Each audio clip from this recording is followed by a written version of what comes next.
नमस्कार दोस्तों, क्या आपने सब कभी सोचा है कि एक आदमी सिर्फ नमक बनाकर पूरे ब्रिटिश साम्राज्य को हिला सकता है। जी हाँ, ऐसे ही कुछ हुआ 1930 में, जब महात्मा गांधी ने शुरू किया था सविनय अवज्ञा आंदोलन, यानी सिविल डिसोबीडियंस मूवमेंट। आज की इस वीडियो में हम इस आंदोलन को बिल्कुल सरल भाषा में कहानियों, उदाहरणों और घटनाओं के साथ विस्तार से समझेंगे। तो इसके कुछ बैकग्राउंड के बारे में समझ लेते हैं, कैसे ये आंदोलन शुरू हुआ। इस आंदोलन की जड़ें उस समय से जुड़ी हैं जब अंग्रेज़ों ने भारत में साइमन कमीशन भेजा था, जिसमें कोई भी भारतीय नहीं था। इससे रिलेटेड वीडियो मैंने बनाई हुई है, आप प्लीज़ ज़रूर देखिएगा, तो आपको ये अच्छे से समझ में आएगा। भारतीय नेताओं और जनता को लगा अब स्वराज की बात सिर्फ चर्चा तक नहीं रहनी चाहिए, अब कुछ बड़ा करना होगा। 1929 में लाहौर अधिवेशन में जवाहरलाल नेहरू की अध्यक्षता में पूर्ण स्वराज की घोषणा हुई और तय किया गया कि अगर 26 जनवरी 1930 तक अंग्रेज हमें आज़ादी नहीं देते तो हम आंदोलन शुरू करेंगे। तो गांधी जी के नेतृत्व और आंदोलन की शुरुआत कैसे हुई वो मैं आपको बता देती हूँ। 12 मार्च 1930 को गांधी जी ने अहमदाबाद के साबरमती आश्रम से एक ऐतिहासिक यात्रा शुरू की, जिसे हम कहते हैं नमक सत्याग्रह या डांडी मार्च। वे 78 सत्याग्रहियों के साथ 240 किलोमीटर पैदल चलकर डांडी गांव पहुंचे और वहां नमक बनाकर ब्रिटिश कानून का उल्लंघन किया। सवाल उठा, क्या नमक बनाना अपराध है? नहीं, लेकिन ब्रिटिश सरकार ने भारतीयों को नमक बनाने से मना किया था और टैक्स भी नमक पे लगाया था। सोचिए, गांधी जी ने कहा, जब कानून अन्यायपूर्ण हो तो उसे तोड़ना भी एक धर्म है। मतलब नमक बनाने पे भी यार टैक्स ले रहे हो तो उसे तोड़ दिया गांधी जी ने।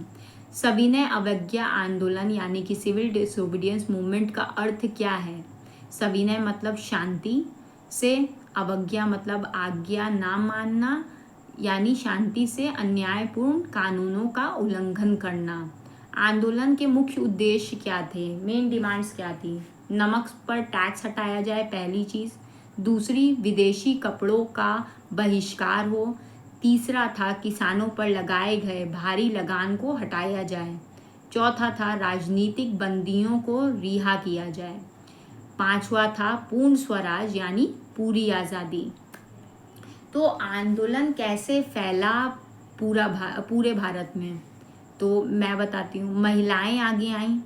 सरोजनी नायडू ने महिलाओं के साथ नमक बनाना शुरू किया। कई महिलाओं को जेल में डाल दिया गया, लेकिन वो डरी नहीं। किसान बोले, हम टैक्स नहीं देंगे। यूपी और बिहार में बड़े किसान आंदोलन शुरू हुए। छात्रों ने स्कूल छोड़े। सरकारी स्कूल और कॉलेजों का बहिष्कार किया गया। ब्रिटिश गवर्नमेंट वाले बनाए हुए सरकारी स्कूल कॉलेज का बहिष्कार किया गया। बड़े नेताओं की गिरफ्तारी हुई। गांधी जी, नेहरू जी, पटेल जी, सभी को गिरफ्तार कर लिया गया। मान लीजिए, जैसे कि उदाहरण के तौर पे कोई लड़का कॉलेज में पढ़ता है और वो कहता है, जब तक मेरे देश को न्याय नहीं मिलेगा मैं सरकारी स्कूल नहीं जाऊंगा। ऐसा जुनून था उस दौर में। तो महत्वपूर्ण घटनाएं क्या क्या हुई थी? गांधी जी की पहली चीज़, गांधी जी की गिरफ्तारी हुई थी 1930 में। डांडी मार्च के बाद गांधी जी को जेल में डाल दिया गया था क्योंकि उन्होंने नमक बनाने का वो किया था। दूसरा था कराची अधिवेशन 1931 में हुआ था। कांग्रेस ने मूल अधिकारों मतलब कि फंडामेंटल राइट्स की बात की थी। तीसरा था गांधी इरविन समझौता, जो कि मार्च 1931 आंदोलन अस्थायी रूप से रोका गया। गांधी जी दूसरे गोलमेज सम्मेलन में भाग लेने लंदन गए। गांधी इरविन पैक्ट के बारे में भी मैं आपको पढ़ाऊंगी आगे नेक्स्ट वीडियो में। सरकार की क्या प्रतिक्रिया थी? क्योंकि सरकार उस वक्त अंग्रेज थे। अंग्रेजों ने आंदोलन को दबाने के लिए कड़ी कार्रवाई की। लगभग 90,000 लोग गिरफ्तार किए, लेकिन जन आंदोलन रुकने का नाम नहीं ले रहा था। तो इस आंदोलन का महत्व क्या क्या था, इम्पैक्ट क्या था? पहला था कि ये पहला आंदोलन था जिसमें हर वर्ग ने हिस्सा लिया, हिंदू, मुस्लिम, सिख, ईसाई सब ने, किसान, महिलाएं, विद्यार्थी, व्यापारी, सब। गांधी जी ने दुनिया को दिखा दिया कि बिना हिंसा भी लड़ाई लड़ी जा सकती है। तीसरा था भारत की राजनीतिक चेतना और आत्मविश्वास बहुत बढ़ा। चौथा था इससे ब्रिटिश सरकार को समझ आ गया कि अब भारत को रोकना आसान नहीं। तो एक इंस्पायरिंग थॉट भी आपको बता रही हूँ। गांधी जी ने कहा था, तुम मेरे शरीर को तो जेल में डाल सकते हो लेकिन मेरे आत्मबल को नहीं। यही सोच थी सविनय अवज्ञा आंदोलन यानी कि सिविल डिसोबीडियंस मूवमेंट की। अन्याय के खिलाफ डट कर खड़े होना बिना हिंसा के। तो दोस्तों, सविनय अवज्ञा आंदोलन कोई मामूली आंदोलन नहीं था, ये जनता की ताकत का प्रतीक था। एक ऐसा आंदोलन जिसमें अंग्रेज़ों की जड़ों को हिला दिया और आज़ादी की और भारत को एक बहुत बड़ा कदम आगे बढ़ाया। आज़ादी के लिए भारत ने एक बहुत बड़ा कदम आगे बढ़ाया।